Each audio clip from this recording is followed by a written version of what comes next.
You've been speaking English for years, maybe your whole life, and you're still making these mistakes. Don't believe me? By the end of this video, you'll catch at least one error you made this week. Guaranteed. Hey, welcome back to our channel, English Success Hub Academy. If you're watching this, chances are you care about speaking and writing English correctly and honestly. That already puts you ahead of most people.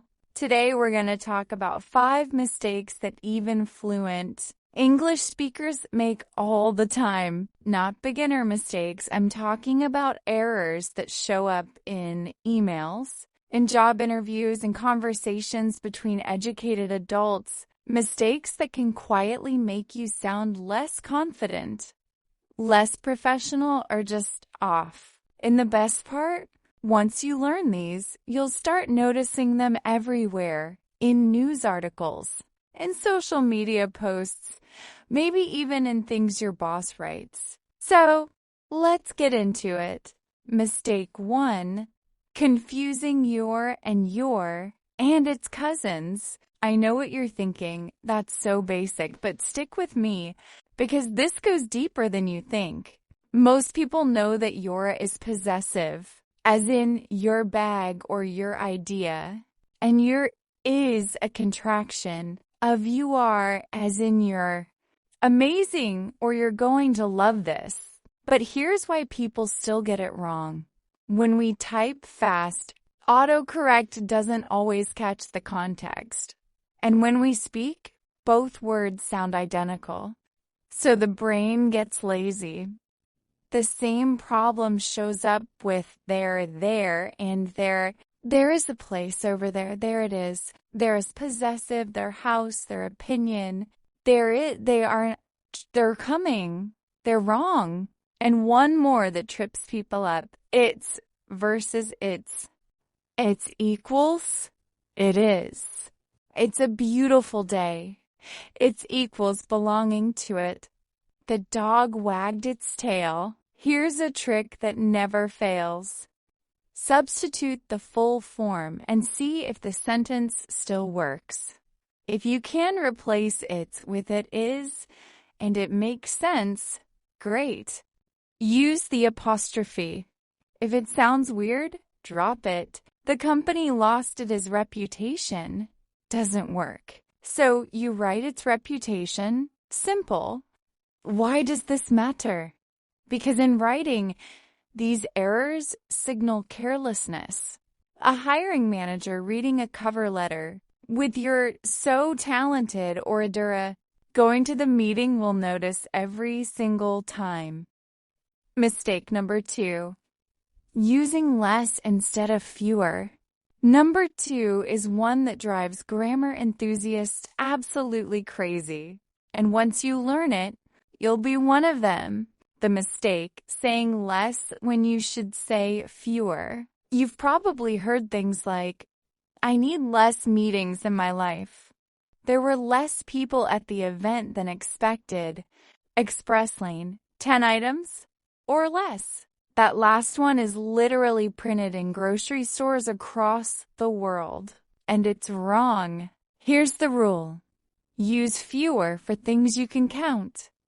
Use less for things you can't count. Fewer meetings because you can count meetings. 1 meeting, 2 meetings. Less stress because you can't count stress. 1 stress, 2 stress. Doesn't work.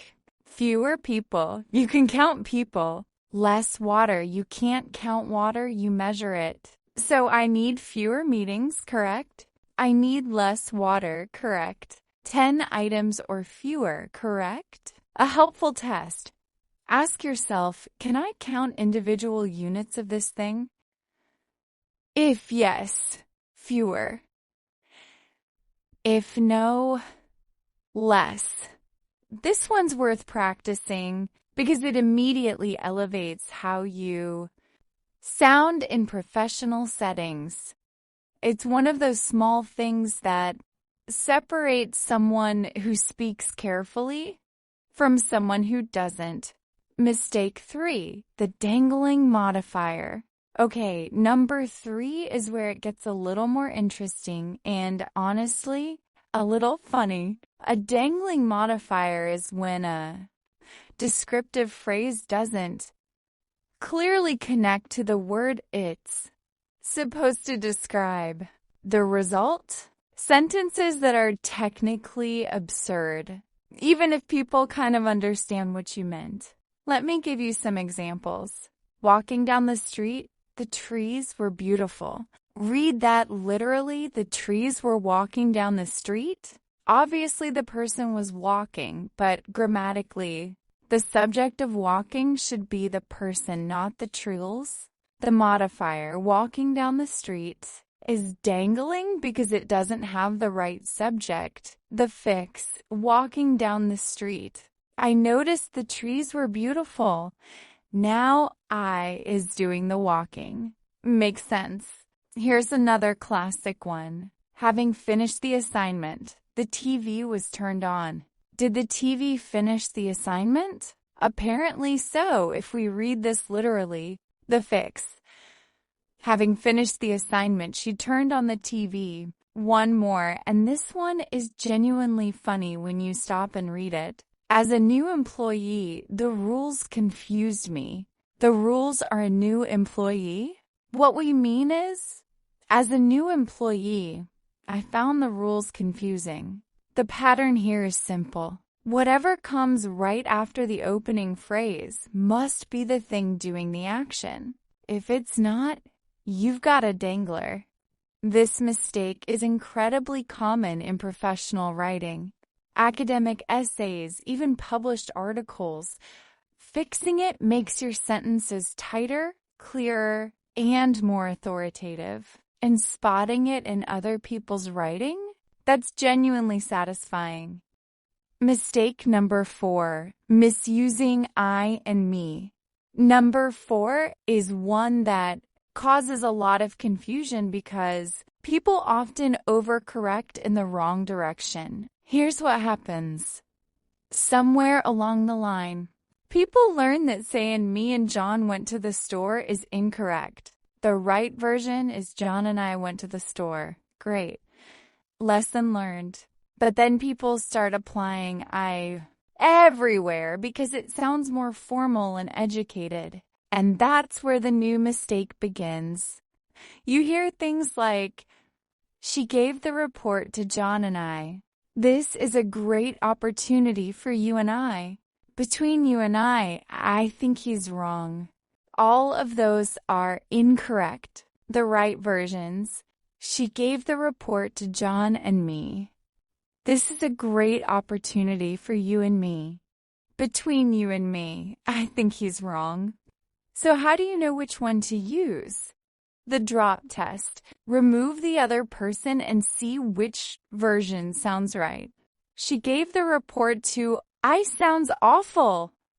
Clearly wrong. She gave the report to me. Sounds fine. Correct. The rule I is a subject. It does the action. Me is an object. The action happens to it.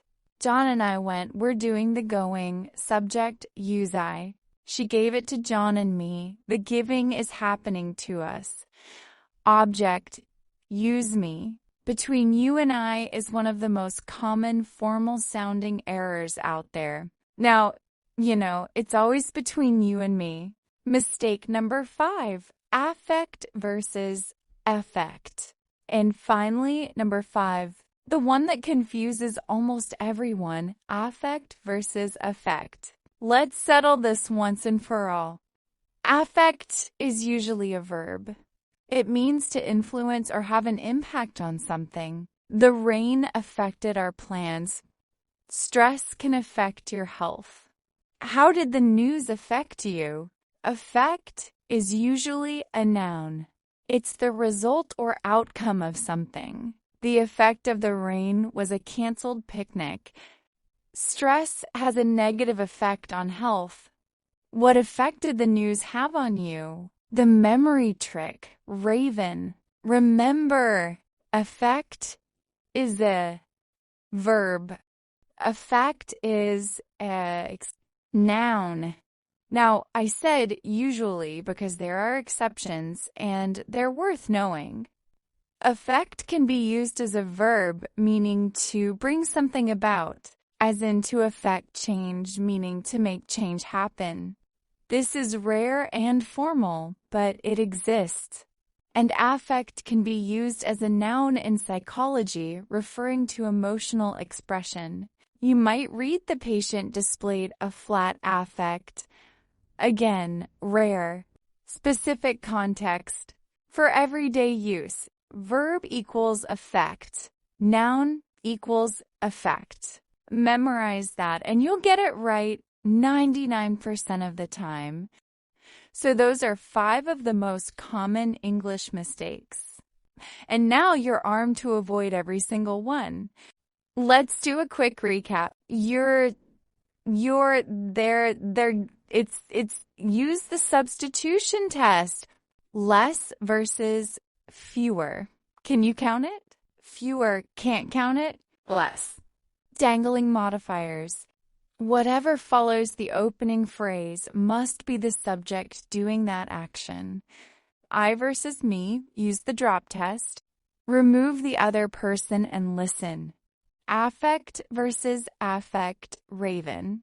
Affect is a verb, affect is a noun.